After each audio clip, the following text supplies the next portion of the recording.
excited. I am excited to have Esther here with me. Everyone, please welcome my guest tonight, Esther. Hi, Last week, I would have said that she's flying in. So Esther does not reside in Nassau anymore. She now lives in Abaco. And let me tell you the story. I did not want her to fly over. No. I was trying to find a way that we can do the session, you know, I tap her into Instagram or whatever, but she was like, no, I want to sit on this couch. Just before I start, I just want to shout out Esther's daughter is here. Little Maya J is here. Thank you for joining us, Maya. I know that you're very proud of your mom, and she's going to make you all very proud tonight. So I just want to welcome everyone. I ran a bit late. My apologies once again, but we are here, and we will get right into it. Yes. So welcome, Esther. Thank you welcome. so much. Thank you. It's a pleasure to be here. How do you feel here? Great. Let me tell you, I was excited all day. I know. All And day. all week. All week. Oh, all week. wow. Ready for this. I know. Yeah. So don't forget, as we talk, you know, it's a conversation. You can feel free to join in and ask any questions, and Esther will be happy to answer the questions. So Esther, let us talk. You are a wife, an author, an entrepreneur, a founder of the Hadassah Connection, Yes. right? And your story is deep. I want you to take us on a journey of Esther and where it all began, because the Esther now was not the Esther way back when. No. And so I want you to take us back into a little bit of that story that I shared on Instagram about your childhood and coming up to where you are now. Okay. Well, I grew up in Nassau, Bahamas. Through Enos Jumper Corner. Actually, through Two Shop Corner, all the way into Enos Jumper Corner. And for those that don't know where it is, it's located off East Street. And both of my parents are Haitian. They came from Haiti straight into to Nassau. And it was hard growing up because we came from deep poverty, like deep poverty. At 5 years old, my dad left us, and it was 5 of us. It's me, my 2 siblings, my 2 brothers, my 2 brothers, and my 2 sisters, and just my mom. And it was hard. You know, it was hard. It was very, very hard because mommy was only making like $100 a week, taking care of 5 of us. Wow. So it was hard. And for some reason, he chose me, although I was not the oldest child. I just went to ask you that. Right? Okay. He chose me to look after my siblings. My older sister and my younger sibling, she chose me. So at a very young age, I had to grow up really fast to help mommy take care of all of us. Make sure that homework is done, make sure the house is clean, make sure we eat. So it was difficult, and we came from a Christian background, so we stayed in church. Okay. God was all we knew. We stayed in church, basically lived in church, literally lived in the church. After a while, we spent a few months in the church because mommy could not afford to keep up with the rent. And so we was in church for a while. We got evicted shortly after my dad left. You got evicted? Yes, we got evicted shortly after my dad left because, like I say, mommy was only making $100 a week, taking care of all of us, and the rent back then in the late 80s was $20 a week, and she still could not keep up with that. Wow. So our pastor took us in. We was in the church for a while. Growing up, I was like bitter, upset. Okay, if we are in church and we believe in God, serving God, why are we going through this? Why are we going through these hard times growing up? Why was it so hard to find food to eat? Why was it so hard to have a good resting place? So I was really, really upset. I was really, really bitter because it was to a point where I was thinking, is there still a God? Wow. You know? Yeah. Like, is God real? You know, you're young. I know. And then you're growing up in church and pastor saying God will supply all your needs. But here it is. And here it is. Right. We are suffering. We are going through hard times. And it was to a point where I just rebelled. I didn't care anymore. I think that happened when I became a teenager. In high school, watching other kids have things that I wanted, you know, lunch money on time, nice shoes, nice hairdo, and here I am in high school, don't have those things, and I'm like, okay, I don't understand. Is God real? And I just was bitter. I was upset. I gave up. I literally gave up on God. I literally gave up on my mom. Wow. And I just didn't care anymore. And guess what? Life got even harder after that. Like literally, you know, you leave God and you go on your own. It won't be easy. So talk to me, Esther. There was a point now you rebelled. I did. And then I saw in the write-up where you got pregnant. You got in abusive relationships. Let's talk about being thrown out in the street and having to fend for yourself. Pregnant, dropping out of school, and abusive relationships. I met him at 14. My ex. I met him at 14. This is your ex-husband? Yes. Okay. Because eventually we got married, but I won't jump the gun. No, go ahead. I met him at 14 in the same area, through Enos Jumper Corner, and like I said, I didn't care what mommy said anymore. Like, I wanted to be happy. I wanted to live a normal teenage life. I wanted things too. I wanted to get my hair done. I wanted lunch. I wanted to eat lunch, a good lunch. Right. Because growing up, we were on welfare. Mommy didn't have the money to give us to go to school. Sometimes we went to school with nothing. So when I met him, he was like those, I wouldn't say drug dealer, but you know, he was selling little drugs on the side. On the side. Right. He was in trafficking, but selling drugs and making money at that time. And he came on to me. We kick it off. He was 6 years older than I was. But 14, I was really mature at that age. Although I was small, but I was mature in my mind. Yes. And all good. At the age of 16, I got pregnant. And mommy knew I was dating. Mommy knew I was seeing him, and she would always upset, carry on, like it was bad. And she would say, "You can't be with this man. He's too old for you." And how old was he? Esther? He was 6 years older than me. Okay. I was 14. So he was 6 years older than me. And she would always say, "He's too old for you. Why are you with him?" And every time she go to work, I would sneak off and be with him. And one day she got me.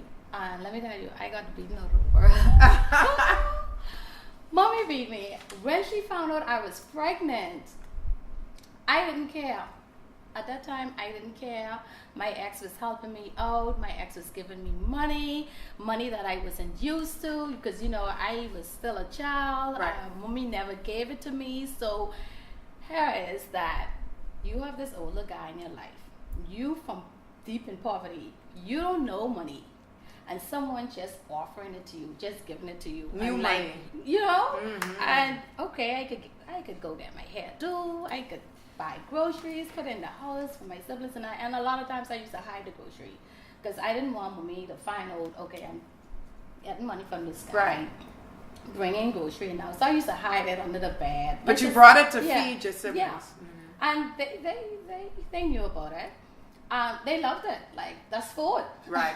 So when I got pregnant, I did not care anymore. I didn't care if mommy was upset or if she'd find out, because in a way I wanted her to know.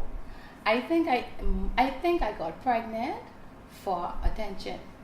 Wow. Yeah, because I was not getting that from her. Like, my mom and I were never close growing up. Never. And I felt I planned my pregnancy. It didn't just happen. I didn't care if I got pregnant or not. So I wasn't using protection, so I didn't care if I got pregnant or not. I did get pregnant. And when mommy found out, literally she found out when I was taking a bath. I was in the tub, and at that time we were living in a 2-bedroom house, and it was literally just two bedrooms. Kitchen, a front room, no bathroom. So we used to take the tub, put the tub in the bedroom, and bed. So one day she just came in the room and she saw my little bump. Oh my gosh, it was bad. She didn't say anything. She just stared, and I'm like waiting for this woman to attack me because my mom was very aggressive. She was in a person to say, "Let me just talk to you. You can't be doing this and that." She was ready to fight. But did she ever understand that you wanted her attention? I think she did. I think because she went through so much in her life, and then raising 5 kids on her own, she just was stressed, and I felt like she didn't know how to handle stress, so she would take her stress out on us all the time. So she just used to beat us, like literally kick for everything. Like, yes, house needed to be clean. If we didn't get up for school on time, like even if we tell her we were hungry. So it was that bad. So when mommy saw me with this bump, taking a bath, and she stared at me, and she left, and I'm like, what? Because I was waiting for her to attack me. Right. Because that's not us. Right. Like, what? And she stared at me, and she left. And minutes later, my older sister came in the room. Esther, you won't believe it, mommy doing. Mommy. Because I had just washed that day. I washed all my clothes. I hung them up on the line that day, and I was so tired, and I went to take the bath. Mommy cut the line down, and all your clothes on the ground. And let me tell you, that hurt me so much because I was washing all day. And mommy cut the line, all my clothes on the ground. I got dressed and I went out. I was like, "Mommy, what you doing?" She said, get out my house now. So she took some of my items that were still in the house and went to the front door, threw everything on the road, everything I had in the road. Let me tell you, I cry like a baby. I cry, and I'm like, "You want me to leave your house? Where do you want me to go? Where do you want me to go?" At this time, my ex is in prison. So the guy that you are pregnant for is in prison? Is in prison. Okay. And now you're out on the street? On the streets. And I'm like, "Where do you want me to go? I'm only 16. Where do you want me to go?" And she's like, "I don't care where you go. Just get out." So I told my sisters, because at that time we didn't even have any luggage. So I told my sisters, my older sister, Shirley, can you go inside and get me 2 pillowcases? Because she didn't even want me to go back in the house to like get a pillowcase to pack myself. My sister come and bring me the pillowcase, and I packed all my clothes, and I left. I didn't know where I was going. I just was crying, and that night I slept in the abandoned car. You slept in a car? Yes. That night? That night. Wow. It was, every time I think about it want to bring tears. It's okay. But like, you're 16 years old, your mom kicked you out, the person you're pregnant for is in prison, and you don't know what's going to happen. You are in the ghetto where there's a lot of crime, a lot of shooting, things going on. But you're so young, and you have to sleep in an abandoned car. This is so serious. Yeah. So you lived in the car for how long? 2 days. You lived in the car? Yeah, 2 days. But in the book, I didn't put that. I put 1 day, but it was actually 2 days. You lived in the car for 2 and days. I couldn't take it anymore because mosquitoes. I didn't have a blanket. You're pregnant? I'm pregnant. I think I was about 4 months pregnant. Where did you get food from? I just went by friends in the day. I'll go by my friend. Like, I hanging out with them, and I'll eat there. They didn't know that my mom had put me out. They just was thinking, okay, Esther is here hanging out Chilling with us. out, right. And that, I think at night, I was in so much pain and hurt that I wasn't even hungry for those 2 days. So I just was in so much pain. And I couldn't take it anymore. So I went to my ex-sister on her job, and I'm like crying and sobbing to her, like, I don't have nowhere to go. My mom could kick me out. I don't have nowhere to live. Can I stay with you? And at that time, she was living home with her mom, with her kids. And my ex-family took me in. They took me in. and I lived with them for over a year. For over 1 year. Over 1 year. I think when I left them, my baby boy was about 13 months. Wow. I think, yeah. So I stayed with them for like 2 years. You stayed for 2 years? Yeah. And where was your ex? He was still in prison. Okay. Yeah, he was sentenced to 3 years in prison. All right. I just want to cut there one moment. Just in case you've just joining us in, we're talking to Esther Wheeler, and we're now at the point where she's talking about being kicked out of the house by her mom. Of course, she rebelled because, once again, I had a guest on the show previously that was seeking the same thing. Just wanted love from her mother. Yeah. And it caused her to... I don't think she rebelled, but more or less she ran looking for help. And, certain things happened and transpired. And so this is almost like a similar story. I'm just watching how God is doing it. It has similar characteristics. Right. But this is deep, y'all. I mean, she was thrown out by her mom. The man that she was pregnant for is now in prison. And she literally lived in an abandoned car for Esther, how did you clean up? And how did you... what really motivated me to keep going was my unborn child. Like, I had to stay focused for him. What about school? Because you couldn't go to school anymore. I dropped out of school. I was in the 11th grade when I got pregnant, and I went to PACE. Okay. PACE is a school for pregnant teens, and I went there. But I completed PACE, but I could not go back to high school because I had to take care of my baby. I didn't have that support system to say, okay, you go to school and we'll take care of the child. So I had to drop out completely and go look for a job. So you didn't finish, and at what grade was this? I dropped out at grade 11. At grade 11. Esther, someone here is saying, Beauty with a Purpose 21 is saying, it's amazing. She looks nothing like what she's been through. God's grace. Aisha, that is the girl that I was talking about that was on my show. She said, tell your story, honey. Little May J is getting all kind of love from the people here. They're saying, your mommy is so amazing. Your mommy is so amazing. Katina is saying that we have a lot of women out there who have went through similar circumstances. The Butterfly Sisterhood Inc. is saying, be encouraged. You are an inspiration. Oh, thank you. Your daughter says she loves you so much. Yeah, she's right here she tuning knows in. My story. Yes. Story. Yes. So finish off. It didn't stop there. When I went to look for a job, I couldn't get the job I really wanted, a good paying job, because everywhere I went, you're a high school dropout. And they'll ask what certificates you have, So I did finally got a job, and it was at a t-shirt factory. Okay. Actually a jewelry and a t-shirt factory. And it's like they interviewed me, and I'm thinking I'm going to get a job for jewelry, to sell jewelry, make some money. Because when you sell jewelry, certain stores, when you sell jewelry, you get commission. Commission, right. So I was so excited. I'm 17 now. I was so excited for this job. When they finally called me, they interviewed me.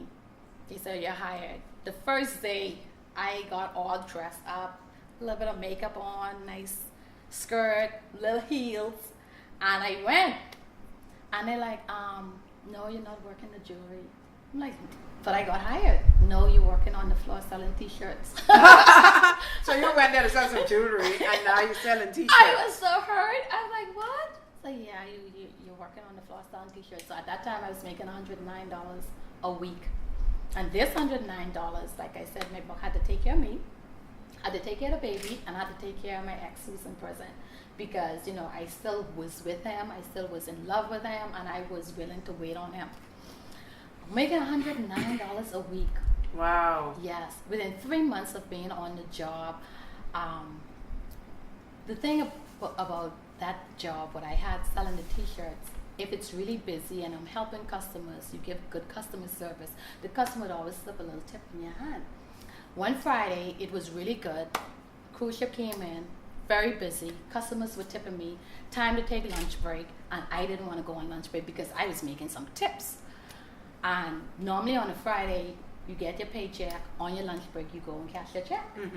So I gave my check, my $109 check to a coworker. I was like, you know what? I signed it. Cash my check for me because I'm going to stay back. I'm not going to go for lunch. I'm going to stay and help the customers on the floor. She came back and told me she lost the check. Oh, wow. Let me tell you, Kiki, I almost died. So how did you survive for that week? I need my $109. Oh, my God. I went to the manager that day and I'm like, she lost my check. I need my money. I have my son to take care of. Wow. And it's like, you have to wait at least 6 weeks. I went on that bus crying and asking God for help. Because I went on the bus on my way home. And I stopped at a grocery store, which is a Chinese store. And I went in that store. Now, my tips was not much. It was like $20-something. Right. And I was like, I'm going to hold on to this tip because this is all I have for the week.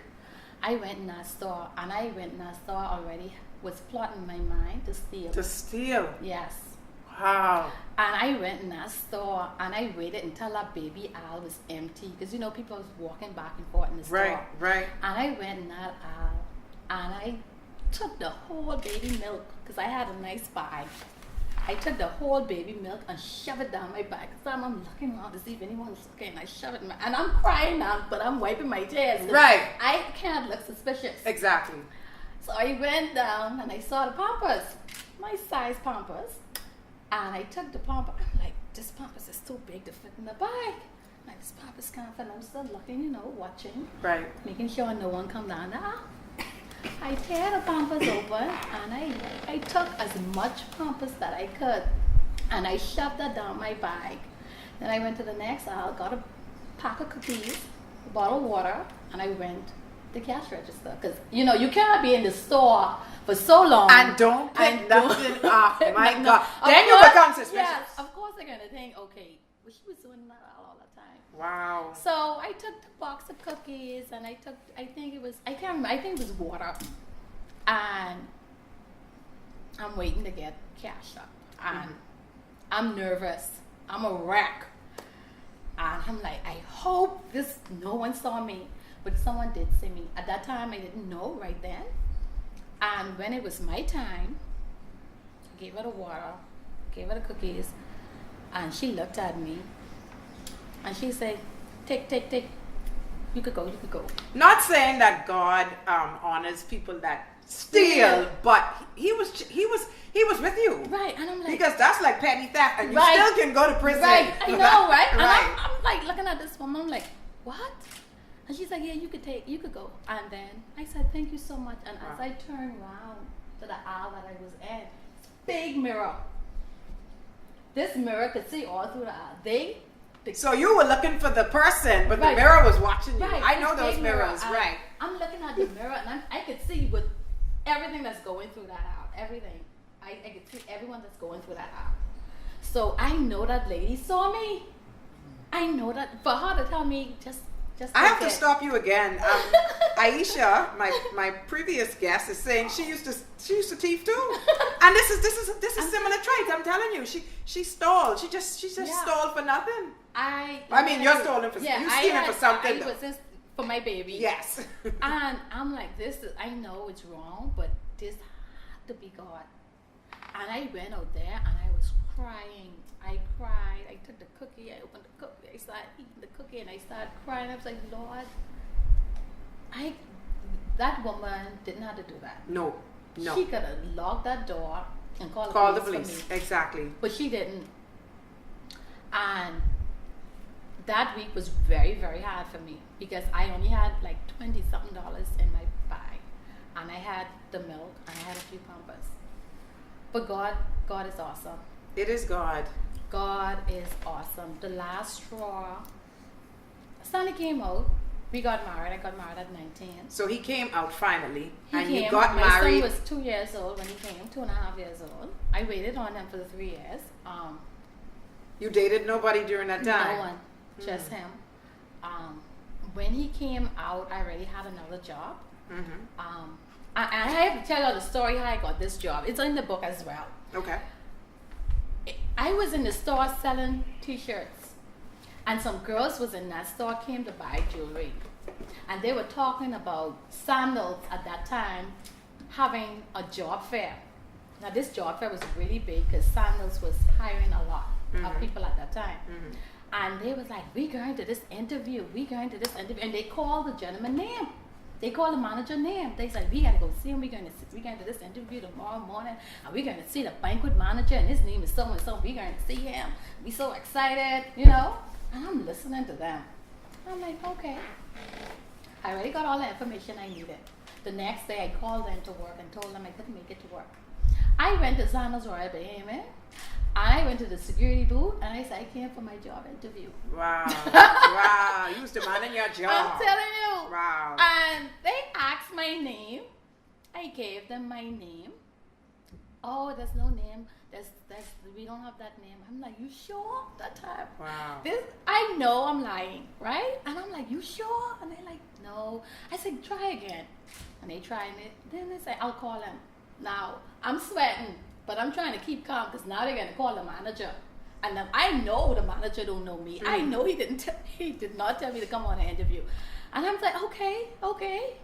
And then security says, he said that he's in a meeting right now.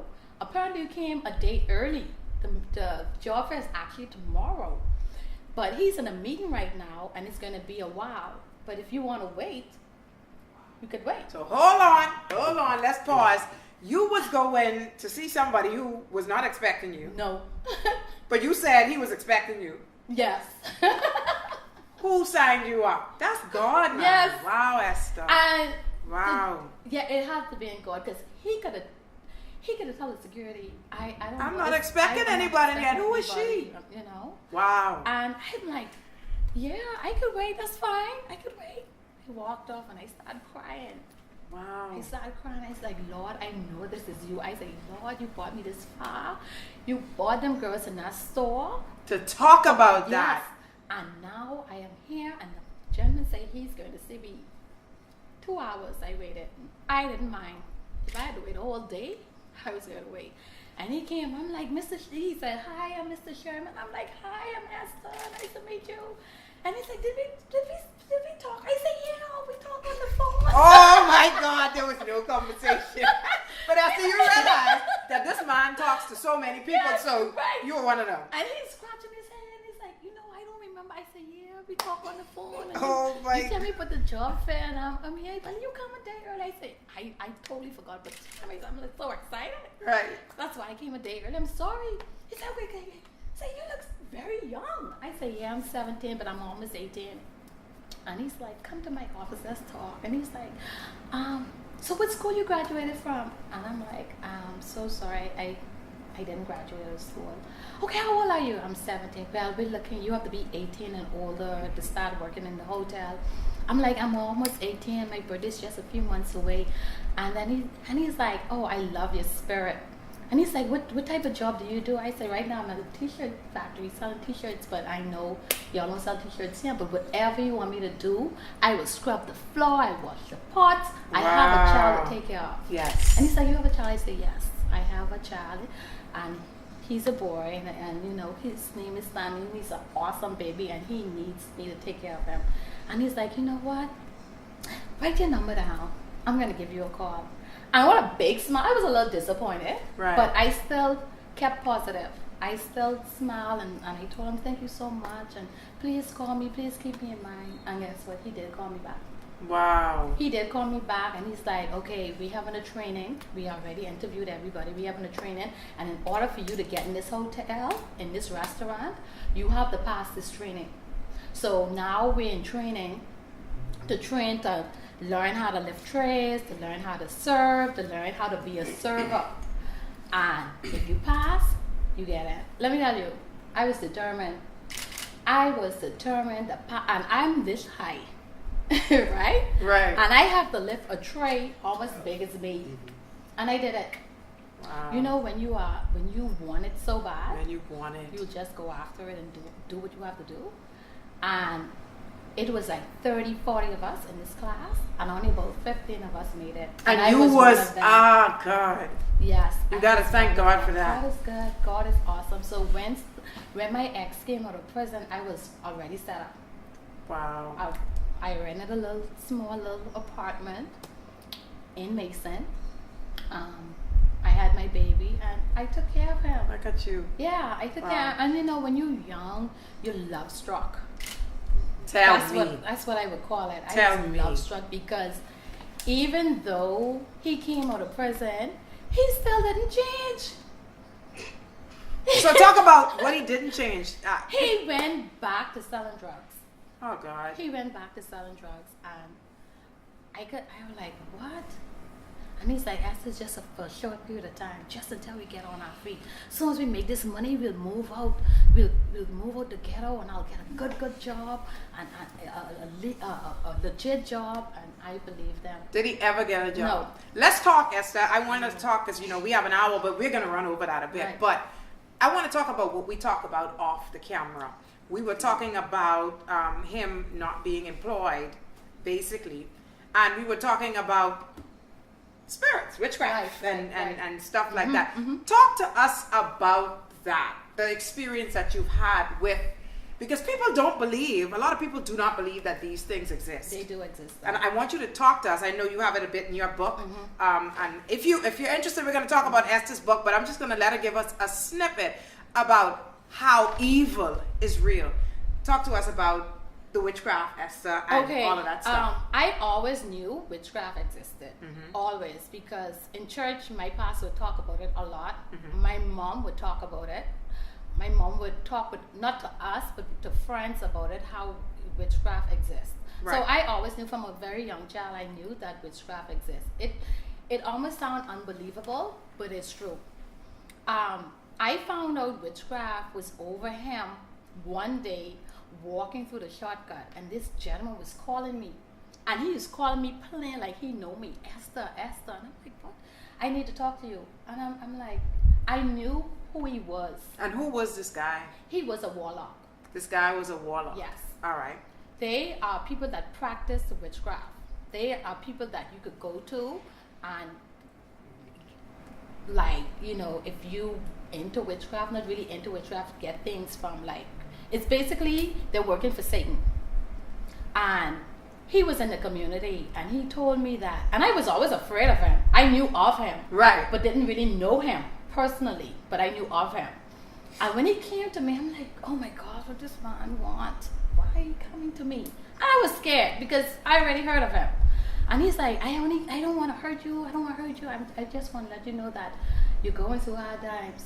Yes? And I was like, okay. The reason why you're going through hard times is because your husband did something really bad to someone years ago, and now it's over his life. Witchcraft has attacked him, and it's over his life. And they're like, the witchcraft that the people put on him isn't to kill him, right, but to keep him in poverty, to keep him stuck, to keep him without a job. And in order for you to get this, and in order for him to get this spell off of him, he needs your help. Because as long as you're connected to him, you and your children will be in poverty for the rest of your life. Jesus. This is what he told me. And I'm like, all the hair on my neck stood up. Because I believed him. I'm like, for years, my husband and I were together. I'm like, why can't you get a job? Every job he got, it only lasted a week. Jesus. So he would always go back and sell drugs, always go back and sell. And I'm like, this have to be so.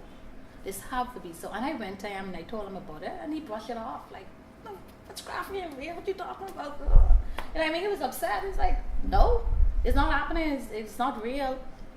So I went behind his back and see this man. And I went to him and I'm like, I need this witchcraft to get off of my husband. So you went to see the warlock? Yes. I went to him. And he's like, I could help you, but it's going to cost. I said, it's going to cost? He's like, yeah. It's going to cost somebody, or it's going to cost money. This is what he told me. So somebody has in debt? Death. Jesus. He said, either you give up somebody, or you pay for every time I see you. And I wasn't about to give up nobody. Right. Like, you serious right now? And I'm looking at it, I'm like, is this man for real? I know what you mean by somebody. Because I didn't know at that time, like I said, I heard about witchcraft, but I didn't know that you have to shed blood. I didn't know that someone's life. Is yeah. deep. And I'm like, no, I'll just pay the money. So how much was he charging you? He was charging me about $200 to $300 a session for every time. He started off with 100, and then the next, and it was every couple of days I had to see him. And the next few days, he went up to 200 and then 300. So how long did he say you have to see him? I mean, to get this, what was the time? I saw him for a few weeks. I think it lasted up to maybe 2 or 3 months. And let me tell you, my whole paycheck was going to this man. And there was still no results, Esther? Was it? One time, I went to him earlier, and I told him, my husband, he told me, he said, I said, I'm not going to see you anymore. I'm like, my husband's still selling drugs. It's not working. I'm not going to see you anymore. And he's like, your husband's going to get arrested. And it's not going to be good.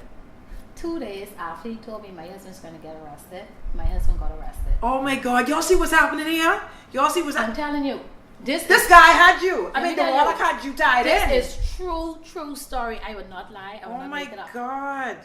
And I went to him crying because, he's telling the truth now. This gotta be real. And I was like, please, whatever you gotta do. And he's like, in 3 days, your husband will be out. And in 3 days, exactly, my husband was out. So Esther, did you go back to this warlock? I went back to him because I believed him. I went back to him. Because he was telling you everything that was gonna happen. Right. It's the and devil. I went back to him. And it was so bad that a lot of my paycheck was going to him, and I couldn't take it no more because, like I said, my husband wasn't working. He was selling little half bags, and it got bad. We couldn't keep up with our rent. We eventually got kicked out. Right. We had to move with his mom. And I went to my mommy one day, and I was like, Mommy, I got involved in this witchcraft that I need to get out of, and this man is taking on my mom. You went to who? My mom. Your mom? Yes. And for some reason, he was afraid of my mom. The man was literally afraid of my mom. The warlock was afraid of your mother. Afraid of my mother. And my mom told him point blank, if you want a battle, let's do it. And let's see which God wins.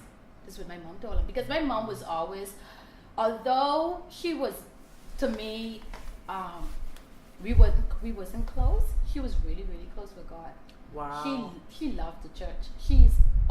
Was always in church. She was a sleep, breathe, live church. Well, then people don't like them kind of people. So my mom said, if you want to go to war, and this way we could do this. Either you leave Esther alone, or it's going to be war. Right. And from then, he just stopped, stopped calling. And it only happened for a short period of time. It happened for months.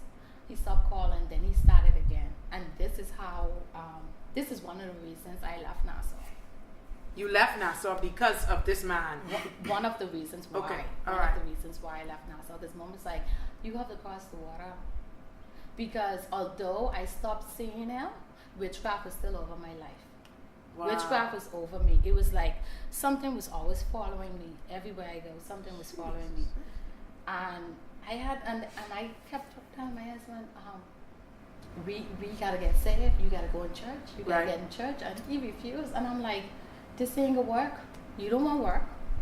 You want to sell drugs. You want to smoke weed around the children. I can't do it anymore. You want to cheat. You want to physically and mentally abuse me. Abuse you, right? I can't do it anymore. And at that moment, it was 2004, I realized that I have more to this than to just be in this relationship, live this life and die. I made up my mind that enough is enough. I'm not going to stay in this relationship. I'm not going to stay in poverty. My kids are not going to struggle. And I made up my mind at that time that I'm going after purpose. How many kids you had at the time, Esther? 2. So you had 2 for your ex-husband? Right. A boy and a girl, or 2 boys? 2 boys. 2 boys. Mm-hmm. Wow. And that relationship lasted how long? My relationship, we were married for 4 years, but the marriage only lasted 3 years. But we were together from I was 14. Right. So it lasted a few years, maybe 9 years. So you all just separated by you crossing the water? It wasn't easy. It wasn't easy to separate, to leave him, because he was threatening to kill me. Literally put a gun to my face. Literally a gun to my face. And so much things caused me to leave my relationship with him, because he was into drugs. He wasn't working, and drug dealers was coming to my house, threatened to kill him in front of me. It was one time, it was so bad, a drug dealer came and it's like, you stole my weed, I want my weed, I know you got my weed, pull the gun. Right in his face. And I'm like, please, please, please, please, my children sleep. Please, Oh, please, wow. please. And I'm begging because I know if this man killed him, he was going to kill me. You saw him? I saw him. And he's like, only because your wife here, only because your wife here, you know? And I'm like, I can't do this. Your daughter is here. She says, wow, Mommy, you did that for us. Yeah. You are a hero, Yeah. Esther, in your children's eyesight. You are a hero. She's here and she's getting all the love in the world. Wow. I mean, the people are loving your daughter here She's on a this. sweetie. She sure is. Oh, we're back. Sorry about that. I don't even know what happened there. A lot of people are here and talking. I'm going to go back there. But so tell us, it wasn't easy leaving, but you left. I left. So talk about that quickly, the getting out of it. When I left them, it was hard. It was a hard decision, and knowing that you have kids and you don't want your kids to be fatherless. Yeah. So it was really hard, and I left and moved back home to my mom's house. I moved back home with my 2 children to my mom's, and every day he trying to come and get me back, and I'm like, no. It was to a point where he wanted me back so bad that he told me that let me go carry you something to eat, and I went in the car with him, and he carried me somewhere to kill me, and I had to plead my way out of that. Like literally, like I had to say, okay, we can. You trusted him.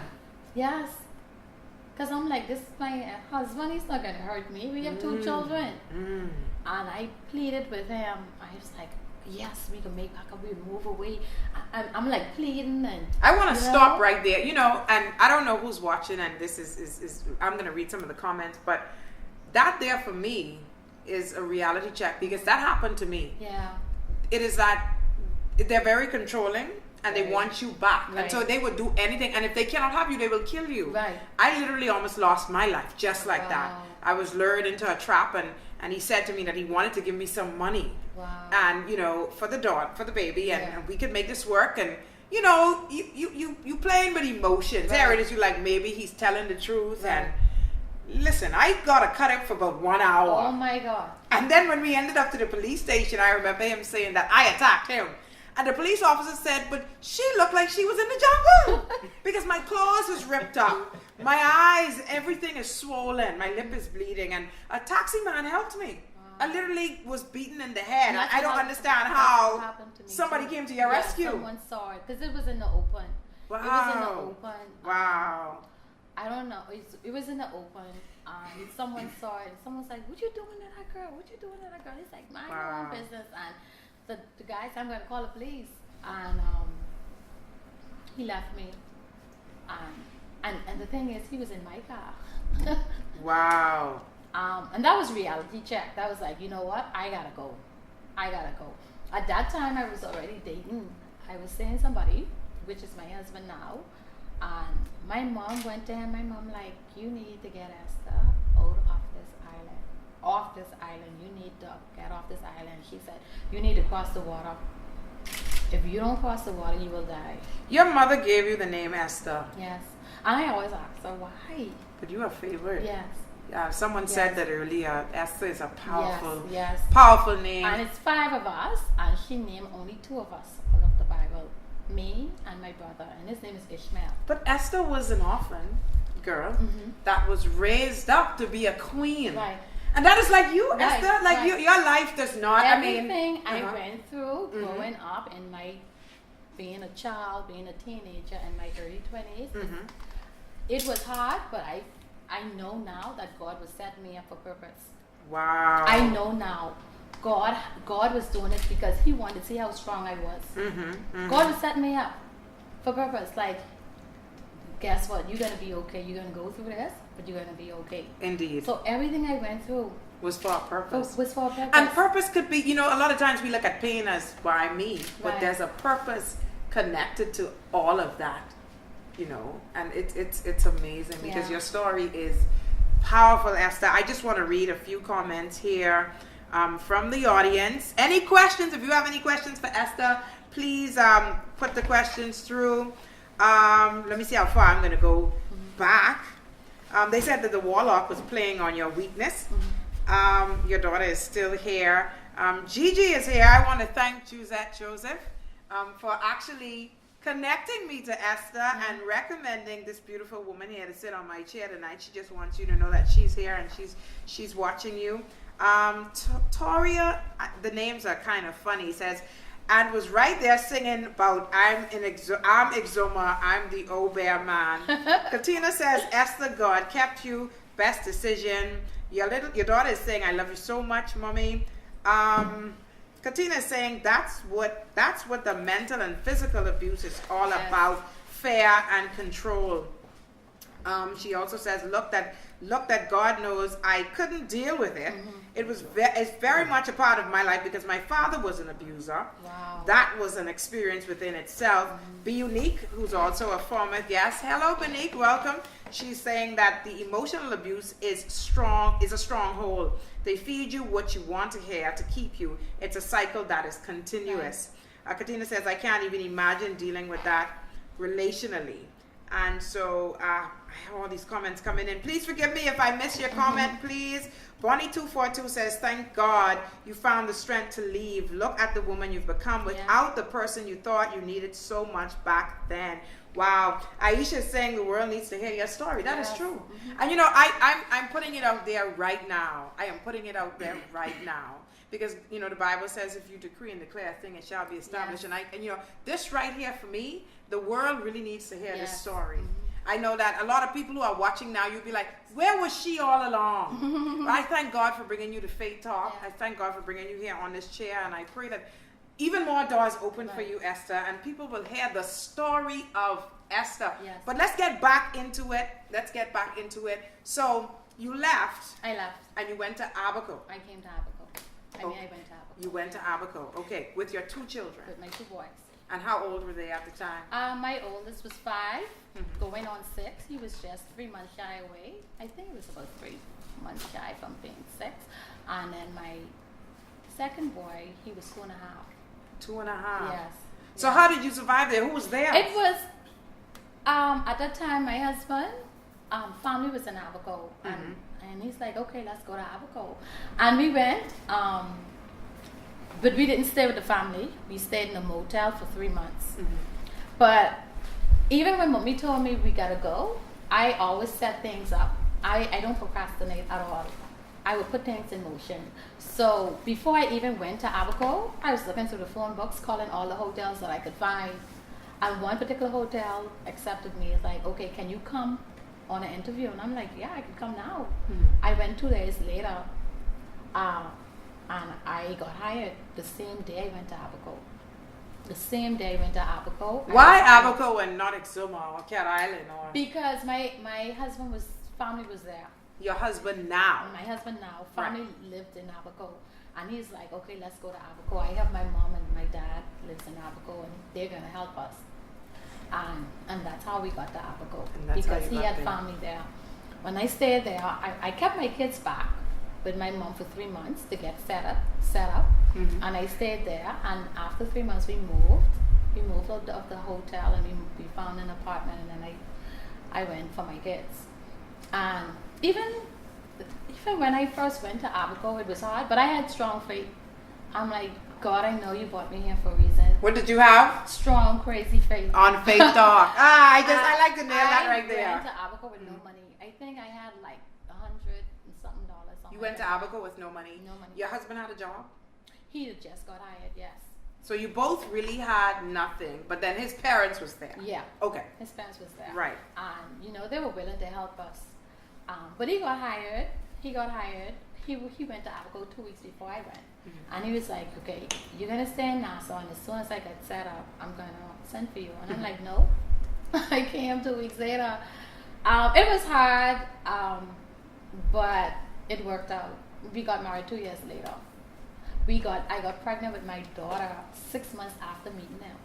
Oh. Yeah. Oh. And it was really, really hard in Abaco, being pregnant with my daughter. Abaco is a very small town. And even though I was pregnant, even though I was still married, I still was going to church. I still was a churchgoer. So I got really, talk bad. Pause right there.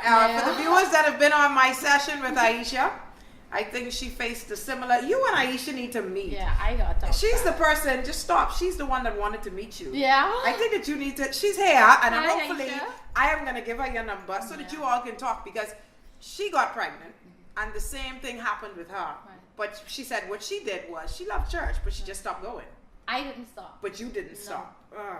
I made up in my mind, if you allow people to steal your joy, you will forever be bitter and unhappy. So it didn't, I wasn't worried. I mean, it bothered me a little bit, but I just had a don't care attitude, because I went through so much in my life. Like, I was on a boat. So what really mattered, right? Right.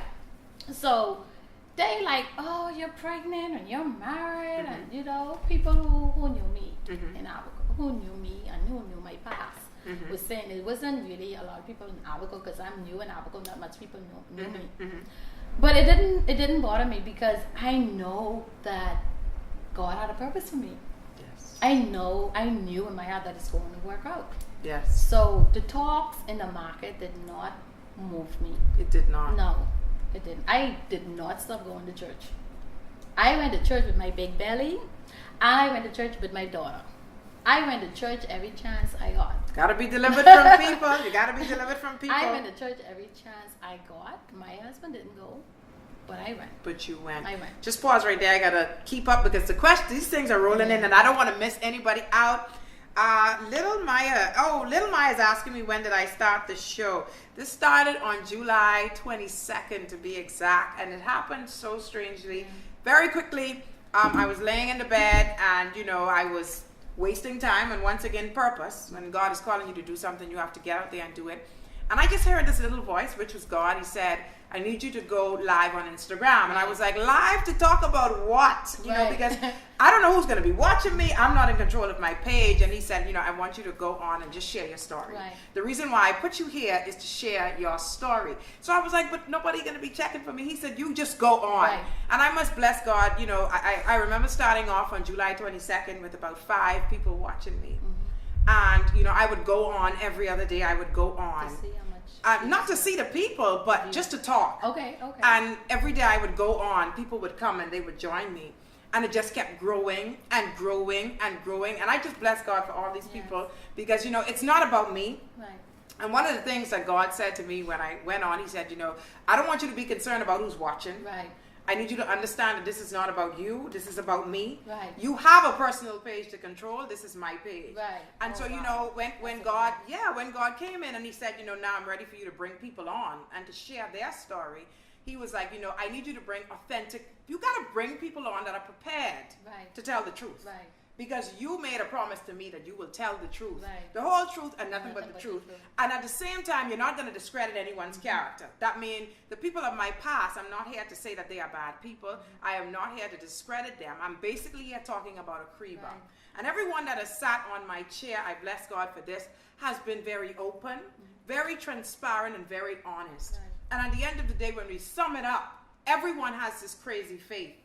And it really goes to say that this is God's show. Yes. This is faith talk. You said you moved there with some crazy faith. So, Little Maya, that is how I started this show. So July 22nd was when I started.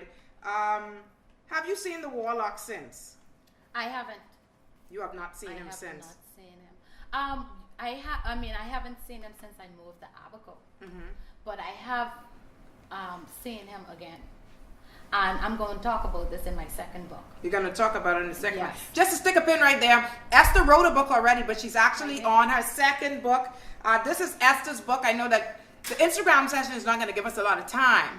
But Esther's, before we close off, I'm going to let her tell us a little bit about this book. It's called The Diary of Esther, and basically blessed against all odds. We're talking about that right now. Right. So she's giving us snippets about what is in the book. So if you really want to get deep, you would need to purchase this book, and it's only for $20. And where could we purchase the book? You could purchase the book from me. I'm located in Abaco.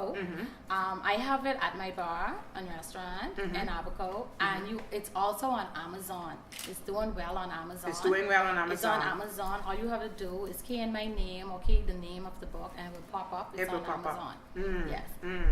All right. I'm going to leave some with you as well. You sure can. So she's going to leave some books with me. So if you're interested, definitely I'll have them at the Dreamboard party on Saturday. I will have them there, and they're for $20. So if you're interested in even hearing more about Esther, because of course Instagram is not going to allow us to say much, but you can get the book and read more into it.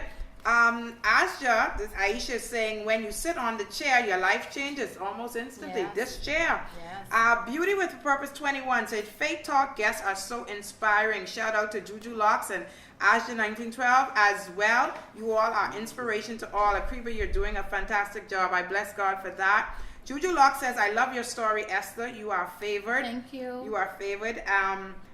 Asha says, thank you. You're so right. Okay, they're answering one another. I don't want to read. Katina says, my goodness, that takes Job-sized faith. Wow. Your faith is like Job. It's really, really big. Your daughter says, love all of you. Little Maya is saying that she loves everyone for giving her mom all of this love here. Esther. Hey, Esther, Aisha. We must meet, lady. Yes. All right. So I will definitely exchange numbers with you with her. I might add, Torin, who asked about the warlock, said I might have just killed the warlock and joined your husband in prison. Katina says, yes, purpose. Oh man, you are an inspiration, Esther. Gigi says, I am so in love with the strength of your faith. Thank you. Yes. And so let's carry on. Oh, is there a way to watch your previous videos? Yes, sure. You can watch all of my previous sessions on my YouTube channel. It's Akriba Lightborn. You can feel free to subscribe. Once you join my Instagram page, you will see notices, and I have a link there. So feel free to subscribe, and you can see all the previous sessions on my YouTube channel. And every Thursday, a new video is uploaded. And in your bio, in her bio is a mama page. Please follow her. Oh, okay. Yes. Oh, wow. It's amazing the woman out there. Anisha is saying, it's amazing the women out there who have a story to share. Yes, there are, you know, Esther, and this is what Faith Talk is all about. Faith Talk is a place, you know, God wanted me to build a place or create a place where people could realize that the world is not a lonely place. No. I know that when you were in the darkness, you felt as if it was only you going through that. You know, I felt the same way when I went through my struggles, as if there was no one there. And I thank God, because I said to God that one of the things that I want to do is I want to be able to give people a place or an avenue. I didn't have this. I didn't have someone to say, Akriba, get out, or Akriba, this is not, and people because everyone held it. You know, but this is a place where people come and they hear that, hey, you know, they may not say it, but hey, they're being touched. And they realize that if she could do it, I could do it too. Yes. And I love this. I always say that. And I love this. I always say that. You know, so this is a good place to be. I always say that we all have a choice. We all have a choice, and a lot of people make excuses. They are unstuck and they blame others. Oh, I'm like this because I'm not making good money on my job. I'm like this because, you know, my parents were always like this, so I'm going to be like this. You don't have to choose that. Yeah. You understand? Yeah. And I don't like to hear people make excuses and complain, because I was deep in the ghetto. Yes. Deep in poverty. And I got out. You could do it too. That's right. Don't blame your job. If you're not making the money at this job, go to another. Exactly. Why complain, right? You know, Why complain? And that's where fair comes in. And right now, I'm a business owner. It's nine months old. And we were so afraid to open our business because we feared the unknown. And being afraid of the unknown, and I always said being afraid of the unknown is going to keep you at the same level you're at. Wow, Esther. You're not going to move. Wow. Because you don't know what's going to happen. So you are so afraid of that, you don't know what's going to happen. Wow. Oh, Esther. Watch what's going to happen now. Everyone's going to start saying, give me some more time. You see, I told you, we passed the hour, so that means we basically only have 30 more minutes to go. I could give the session and then we'll have to cut off. Okay. We are back. I just got to give them a moment, Esther, because they have to come in. Everyone have to come in. I am here. What is going on with you guys? I am sorry, everyone. Please hurry up. Join us back in. You know, we got a few more minutes left. Join back in. Everyone is gonna come back in really quickly. So hold on, let's give them a moment. Everybody come back in. Give us a wave when you get back in. Give us some love. Show some hearts for Esther across the screen. We can't do hand claps, so send us some hearts across the screen. Let us know that you are there. I'm just waiting for a few more people to come in. They're gonna join us. Once again, everyone that is always with me on Wednesdays, whenever I shut off, we have to hashtag give Kiki more time. I believe that Instagram will one day give me some more time. I think the time is what, guys? It's about 1 hour. 1 hour. And it's so good. We always go over 1 hour. Okay, so everyone's back in. Everyone's back in. Thanks for coming back in, everyone. We got a few minutes left, so get your questions in. Yes, give Kiki more time. Hashtag it. We'll all come together. It's going to happen one day. So where are we, Esther? Fair. Fair could keep you stuck. Fair could keep you down. Fair could keep you miserable.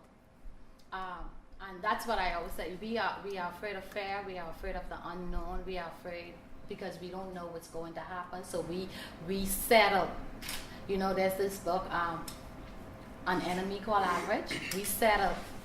And settling could cause you not to go after purpose. Could cause you not to go after your goals and after your dreams. And I had to release that.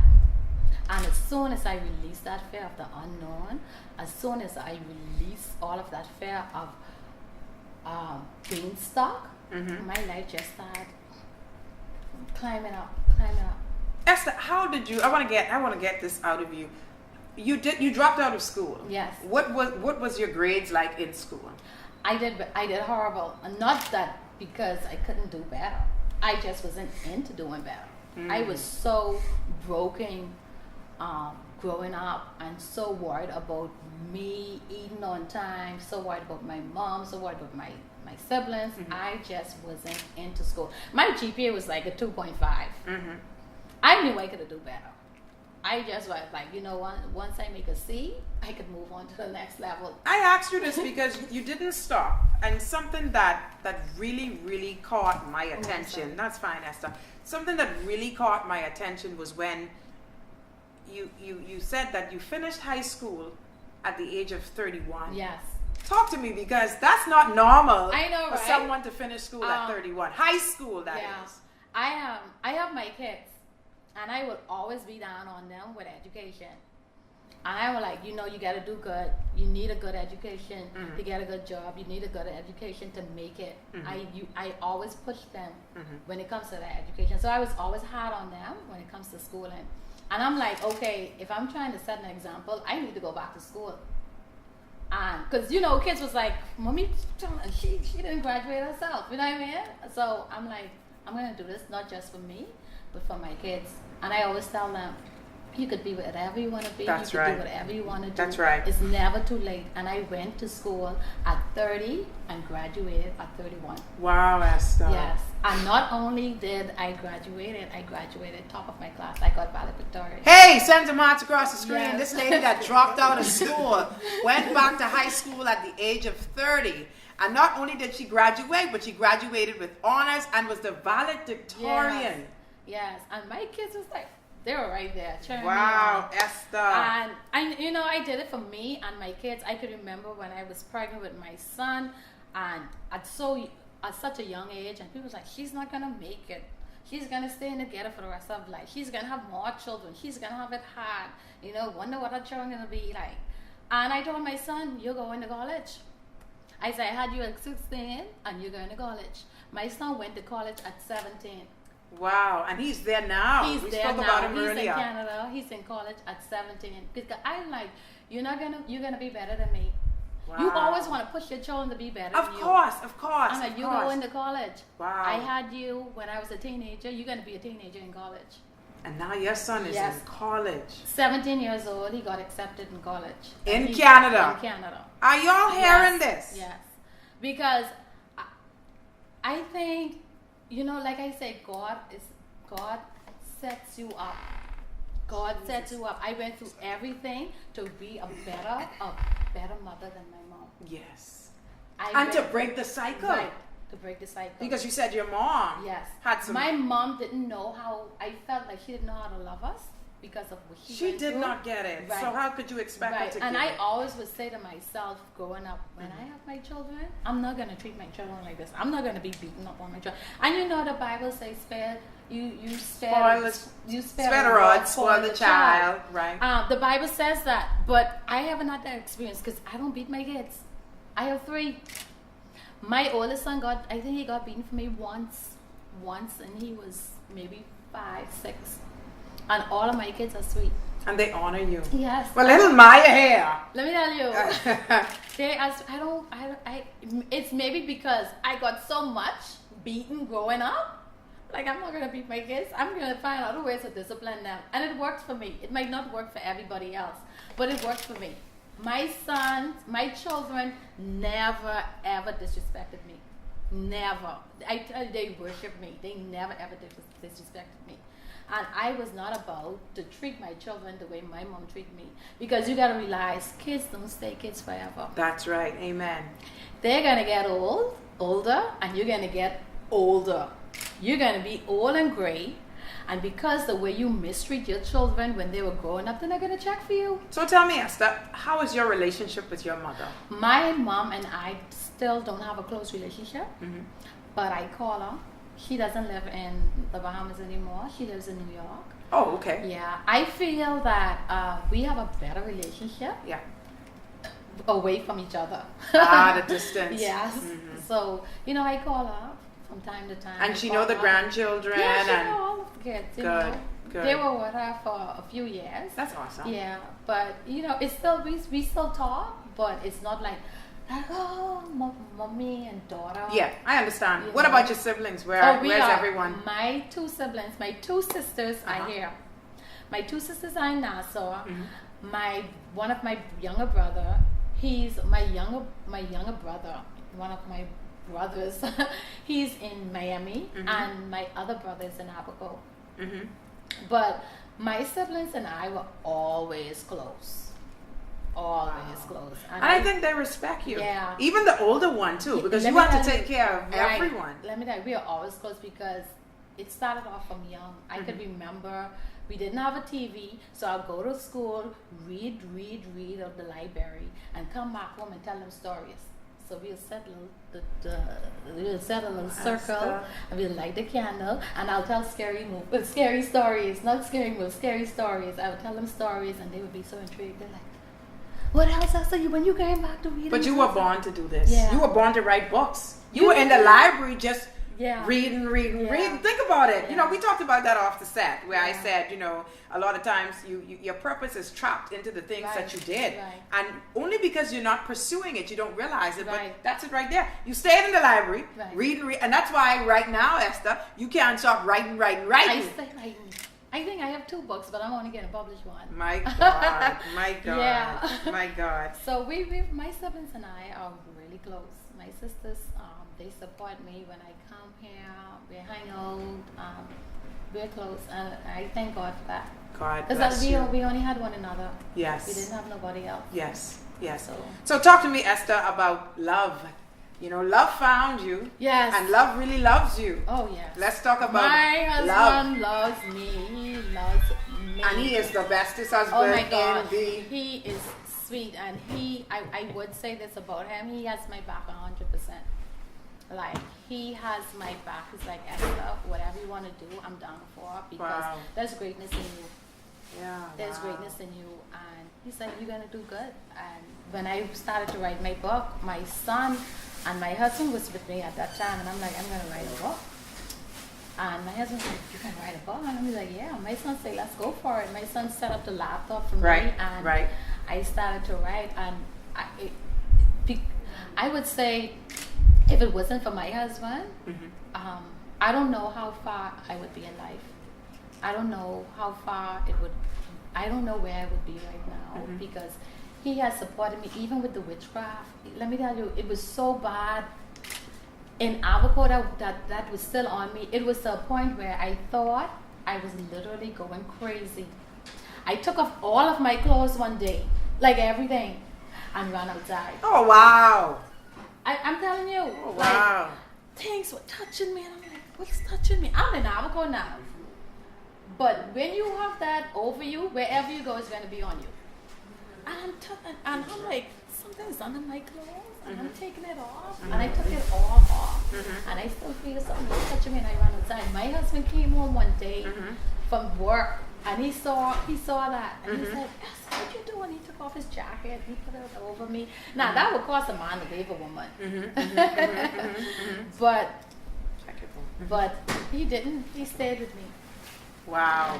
We Your working. husband Yes. now. Yeah. Boy, that's, Yeah. wow. He Good stayed man. with me. Good man. Even with this, I'm like, I'm going. The Kiki, talk show, Faith Talk. Yes. And it's like, go for it, go for it. Such a good And supporter. I'm moving with faith. Yes, moving with faith. Yes. But Esther, I'll tell you this much. You are not going to regret sitting on this chair. I know. You're not going to regret it. Okay. And the thing about it is, if you want to speak to any of my previous guests, you know, I'm not blowing horn because once again, like I say, Faith Talk is not about me. Right.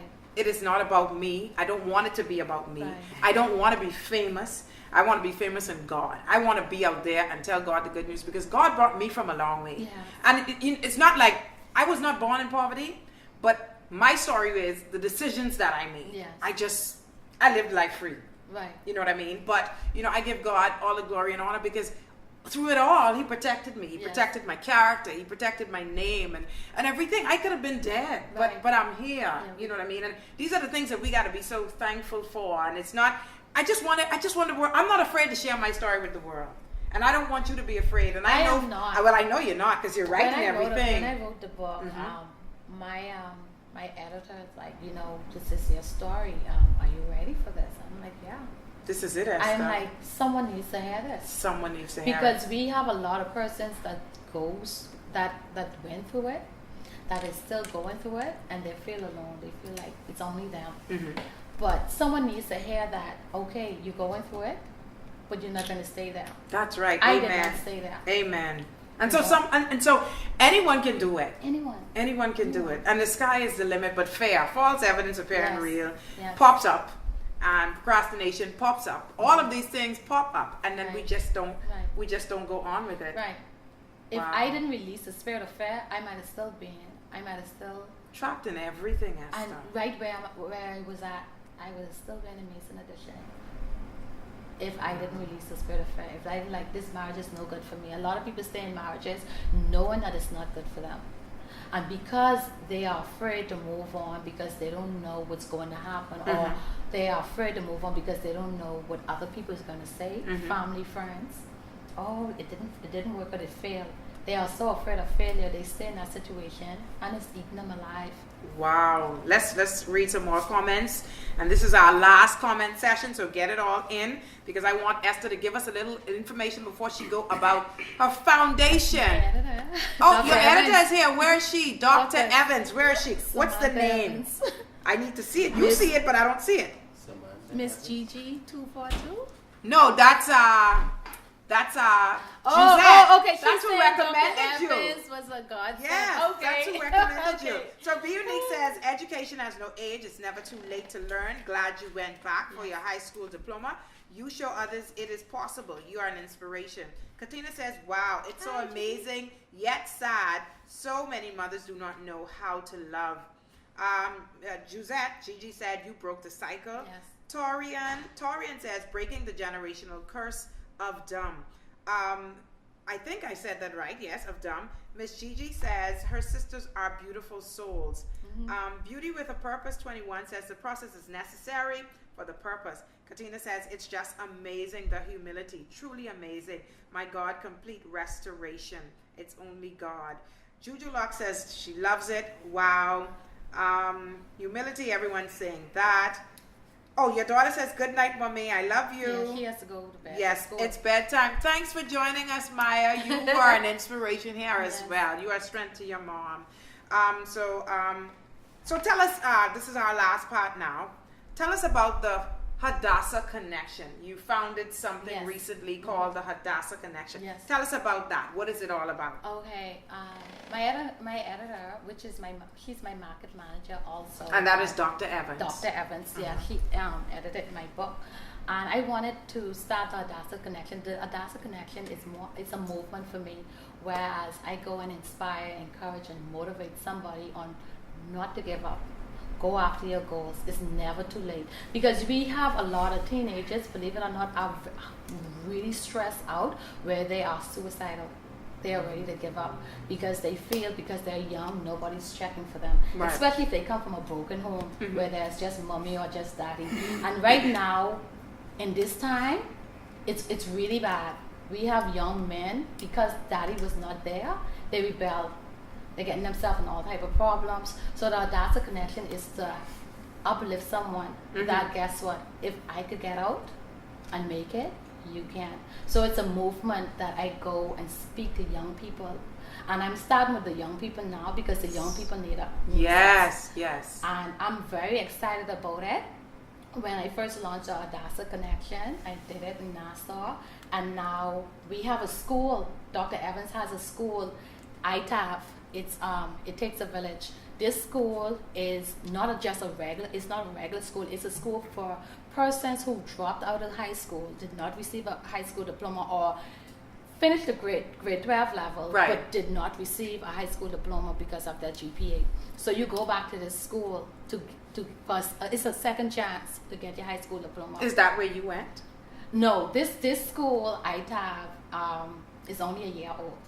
Oh, it takes a village. It takes Correct. a village. Okay. Yeah. It's All only right. a year old. And the school has also picked up the book. So they're going to use this book Amazing. as their English book, English textbook. Esther, look And at it was you. like, what? Oh my God. I'm like, God, just bring it. Bring keep it bringing all the favor. on you. Yes. And I am also the mentorship director for the school. Amazing. Yes. The school is here in... Right here in Nassau. ITAB is on the side of Centerville Food Store in Centerville. Oh, not too far Yes, from my office. Yes, All right right. there. And all right. let me tell you, Dr. Evans is doing a very, very good job. He has a passion for teaching, a passion for young people. Wow. And I'm so happy to be a part of it.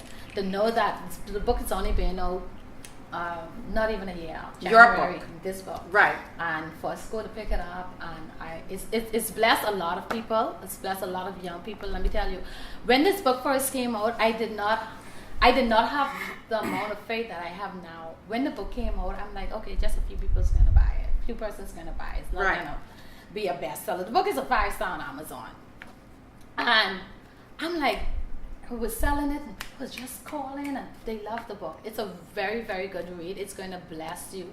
It's going to bless you, and it's going to like motivate you to keep pushing. Yes. Because right now I'm not where I used to be.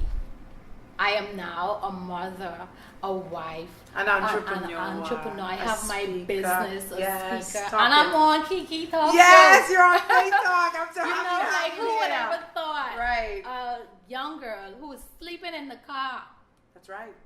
now speaking and telling her story. You know, I'm like, pinch me. Esther, wake up. Yeah. Who would This ever is thought? real. Yeah. This God is is real. good. God And is it good. motivated me to go and write book 2. Book 2 is going to be awesome. Book 2 is going to talk about Henry again, how I got out of it, and where I'm at now.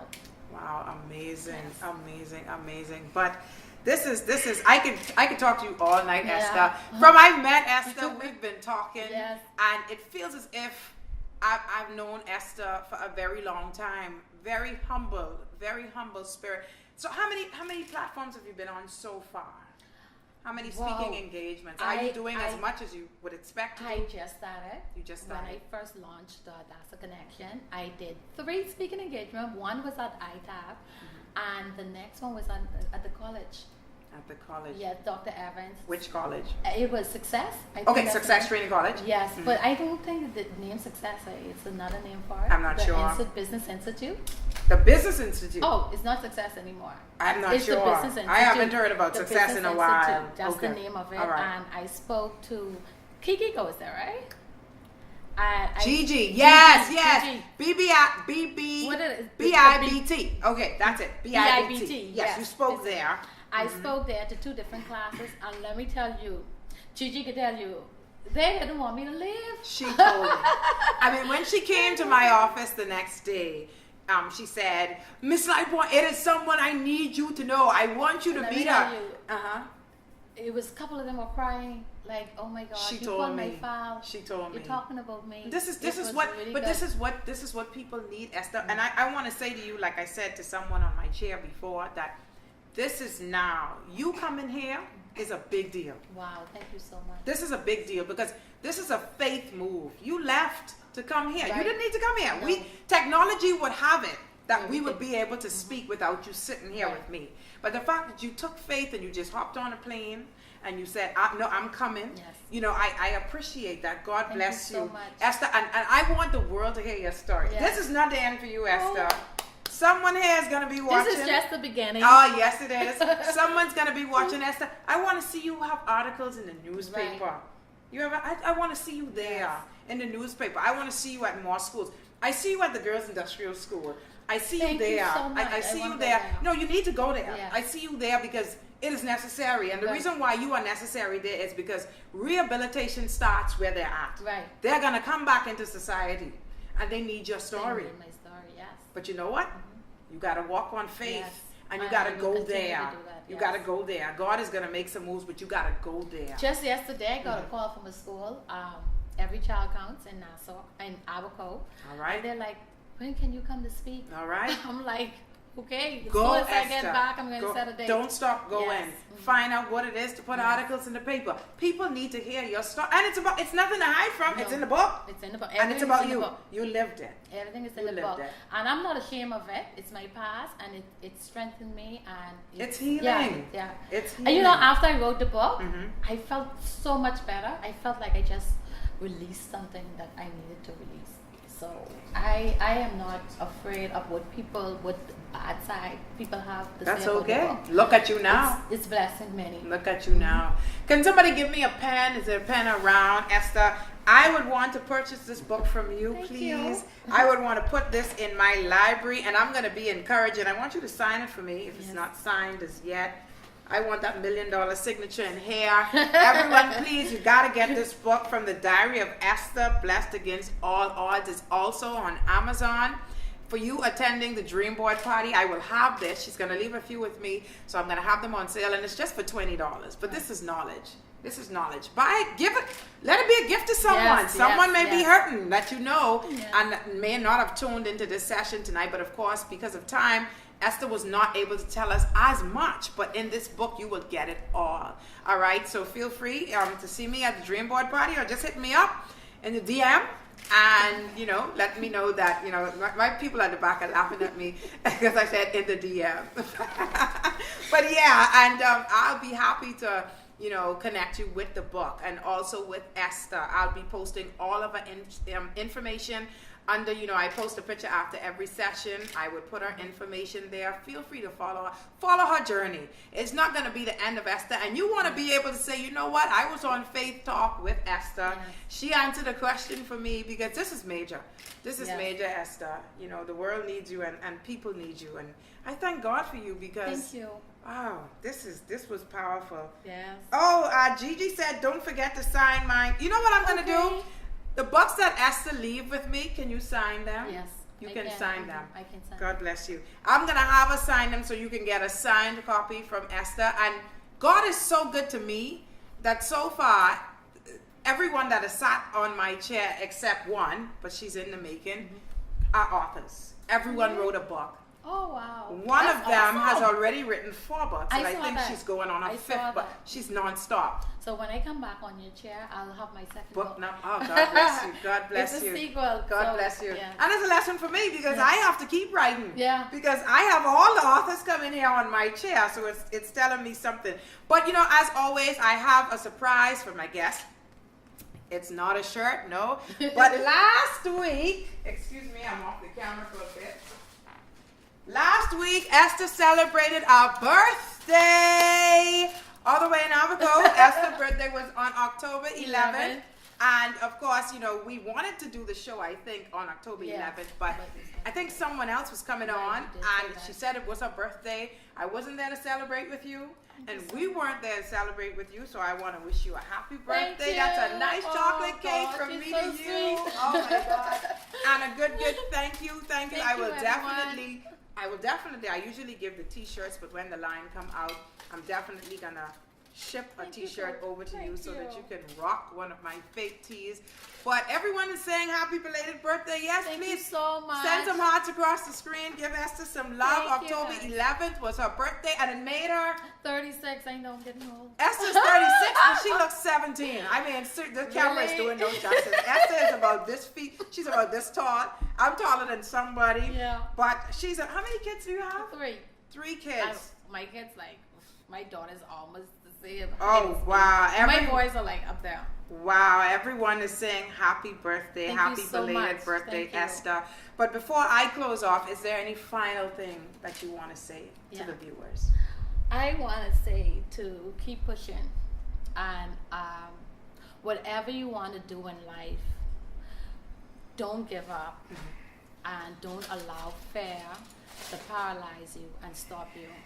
To keep pushing, because had I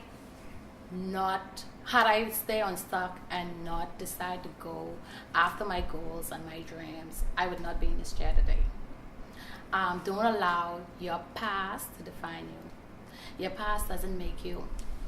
So continue pushing, go after your goals, go after your dreams, even if you don't see it, even if you don't see the funds to go after. Continue pushing, and always put God first and move with faith. Not just faith, but crazy, ridiculous, radical, mega faith. Joe faith. And God is going to put everything into place. Amen. Everything.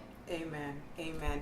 And everybody, Esther lives in Abaco, and she is an entrepreneur. What's the name of your business, just in case? It's Happy Hour. It's a small bar and takeout. Not really takeout, but we have a bar and we have a little kitchen.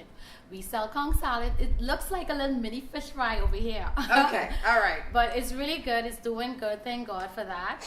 It's been going on 9 months. So stop on by if you are in Abaco, if you come to visit, and come for some daiquiris. My husband is a bartender, and he makes the best. Excellent. But when I come to Abaco, I want daiquiris. A pina colada daiquiri and a conch salad with the fruits in it. And he does the conch salad also. Oh wow! So trust me, we treat our customers like royalty. We take good care of you. You get our full attention. Wow. Yes. Everyone is saying, great show, Esther. You really blessed the audience tonight. The last comment I will read, Katina says, your words are reciprocated and right on time, my God, on time, Thank God. you so much. God is indeed faithful. And once again, I want to thank everyone for joining me here tonight on Faith Talk with my lovely guest, Esther Wheeler. I will definitely be posting all of our information on my Instagram page tonight. Just in case for my Facebook viewers, my page has been hacked, and I believe that was a sign of disobedience. God has told me not to be on Facebook for a period of time, and I should just focus on Instagram. And so now I'm just focused on you on Instagram, because this is where he wants me to be for a particular season. And so I'm here on Instagram and not on Facebook, but you can also follow me on Twitter. But I want to thank everyone that joined me here tonight. And before I leave, I want to don't forget, this week, Saturday, we're 3 days away from the Dreamboard Party experience. Esther's living the dream. Yes. I'm living the dream. Keishelle Davis was here, the creator of the Dream Board, and she's living the dream. I guarantee you're not going to leave the way you came in. You're not going to leave the way you came in. In the Bible, Habakkuk 2:2 says, write the vision and make it plain. And once you do that, trust me, talk is cheap, but when you write it, you will run with it. It happens. I am indeed a testimony of that, and that's why we have Faith Talk here right now. And so I encourage you, if you don't have your ticket yet, the deadline was today, but of course I would extend it until tomorrow. So make sure, I think I got about 4 tickets left, and I had 30 seats, and I have 4 tickets left. So it's going to be powerful. It's going to be amazing. Music by DJ Godson. Of course, I'm going to have a photo booth there. You can have some photo booth fun. We're going to have Christoph with videography and some interviews. I want you to talk to me so I can watch the back views of what you had to say and how you felt about it. Definitely you will leave with a kit in your hand. You come empty, but you're going to leave with something. I'm going to have amazing refreshments there, soft drinks and a glass of wine if you want that, and a lot of good music. So it's going to be indeed fun. I look forward to meeting you there. For those that I have not met before, I want to see you there, take some pictures and have some fun, and we're off of the screen and all of that. But I just want to thank you once again for joining me. I want to thank the people behind the camera. Of course, Cody at Glow and Gamma for doing my makeup and for doing Esther's makeup tonight. Thank you so much, Cody. You're doing amazing work. And to Christoph Roll, he did the photography tonight and he did the videography. Bless God. And his assistant Stefan is here, who keeps me laughing all the time on the side. But I bless God for everybody. I bless God for you. I bless God for the people behind the scenes. And if you were stuck at a place, I decree and declare tonight that you're not stuck anymore. Amen. In the name of Jesus. And you would live. You would live to live out your dreams and to live purpose. All right. So I just want to sign off until next week, Wednesday, here on Face Talk at 8 p.m. So I'll see you there. Good evening. Thank you. Bye.